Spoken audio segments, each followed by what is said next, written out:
गुलाम और सुंदरी की जो मोहब्बत है ना, अब ये बहुत ज़्यादा आगे बढ़ चुकी है। और सुंदरी अब ये चाहती है कि यार गुलाम अपने आप को गुलामी से निकाले, अपने दोस्त के सामने या उस ख़ानदान के सामने जो है वो अकड़ कर जवाब दे उनको। और अगर वो किसी किस्म का कोई भी प्रेशर उन इसके ऊपर डालते हैं तो ये प्रेशर के अंदर ना आए। अब गुलाम सुंदरी के साथ मोहब्बत तो कर रहे, लेकिन अभी तक इसने वो गुलामी नहीं छोड़ी, या डर रहा है या इसे खौफ है इस बात का। दोनों एक साथ बैठे होते हैं तो सुंदरी जो होती है ना, ये गुलाम के साथ बात करती है। इससे कहती है, गुलाम तो मेरे साथ मज़ार पे चलोगे? तो ये बातें गुलाम सुनता है तो ये सुंदरी को जवाब देते और कहता है कि जो भी मांगना है ना आपने, यहीं पर मांगी। क्योंकि गुलाम सवाल करता है, सुंदरी को कहता है कि आपने मांगना क्या है। तो सुंदरी कहती है कि मैंने एक चीज़ मांगनी है, वहां पर जाकर आपको बताऊंगी, यहाँ पर नहीं बता सकती। तो उसके बाद गुलाम राजी कर लेता है सुंदरी को कहता है कि बहुत सारे हालात ख़राब हैं या मामलात ख़राब हैं, यहीं पर बैठ कर जो वो बात करते हैं। तो ये दोनों जो वो हाथ उठाते हैं, एक तरफ सुंदरी हाथ उठाती है और दूसरी तरफ गुलाम, और दोनों मिलकर जो वो दुआ मांगते हैं। सुंदरी अपनी आंखें बंद कर लेती है और गुलाम जो वो घूर घूर कर देखना शुरू कर देता है। सिर्फ और सिर्फ सुंदरी की तरफ देख रहा होता है, और जिस वक्त जब वो मांगते हैं दुआ, सुंदरी जो अपने चेहरे के ऊपर हाथ फेरती है। तो बाद में गुलाम जो होता है इससे पूछता है, ये सुंदरी को कहते हैं कि सुंदरी ये तो बताओ कि तुमने मांगा क्या है। तो आगे से सुंदरी कहती है कि भाई गुलाम को गुलामी से निकालना है, मैंने ये चीज़ मांगी है।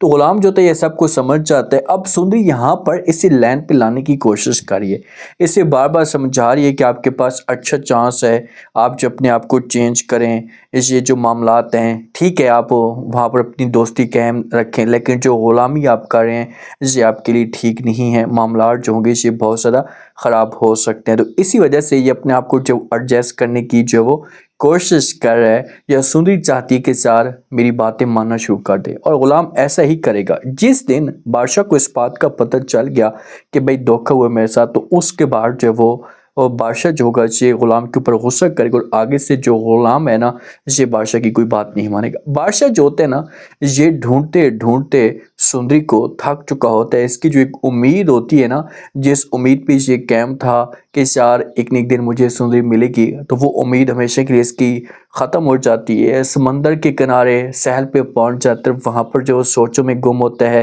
कि यार सुंदरी तुम कहाँ पर चली गई हो, कहाँ पर मैं तुम्हें ढूंढूं, क्योंकि मैं तो थक चुका हूँ लेकिन तुम मुझे मिल ही नहीं रही। जिस दिन इसने जब वो गुलाम के गिरबान में झांक कर देखा, तो उसके बाद बादशाह को सब कुछ पता लग जाएगा।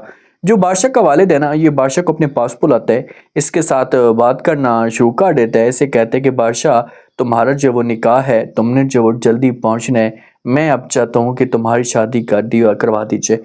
बादशाह का वालिद बादशाह को ऐसा समझो कि प्रेशराइज कर रहा है, इसके ऊपर प्रेशर डाल रहा है कि भाई तुम जल्दी से निकाह करो, तुमने जो वो आगे बढ़ना है। वालिद चाहता है कि सुंदरी को बादशाह हमेशा के लिए भूल जाए और ये आगे बढ़ जाए। गुलाम एक दफ़ा आता है बादशाह वालों के घर में, और बादशाह के वालिद की हर बात मानता है, क्योंकि बादशाह का वालिद चाहता है कि भाई सुंदरी को गुलाम हमेशा के लिए ख़त्म कर दे, या अगर ज़िंदा भी है तो अपने पास छुपा कर रखे, मेरे बेटे के सामने जब वो ना लाए। तो इसी वजह से ये बादशाह के बारे में ऐसा सोच सकते हैं। अगर ये गुलाम को कहते हैं कि तुम्हारा परसों निकाह है, तो सुंदरी के साथ ही हो सकता है। और ये सब कुछ जो जिस वक्त बादशाह को पता चलेगा, तो बादशाह ने जो एक तूफान सा खड़ा कर देना आती है। बादशाह की माँ आकर जो वो अपने हस्बैंड का गिरबान वगैरह जो पकड़ती है ज़बरदस्ती, क्योंकि जो कुछ हो रहा है ना इसके बेटे के साथ, तो इसमें जो वो 80 से 90% रोल है ना, ये बादशाह के वालिद का है। आज अगर बादशाह अपने आप को ख़त्म कर रहा है,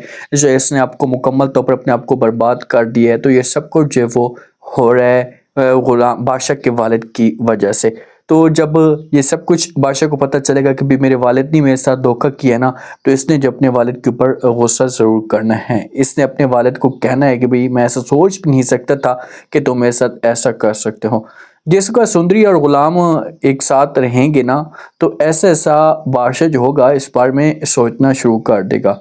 जहाँ पर गुलाम को ये चाहिए कि ये कड़वा घूंट पिए और इतनी बात जो वो छुपाए नहीं। जब तक ये बात छुपाता रहेगा तो ऐसा समझो कि अपने दोस्त के साथ ये धोखा कर रहा है। इसका हक बनता है कि ये जाकर सब कुछ बता दे कि यार मैंने जो वो शादी कर ली है, जो भी है अब सुंदरी मेरी अमानत है, मैं ऐसा कभी भी उसके साथ नाइंसाफ़ी नहीं होने दूंगा।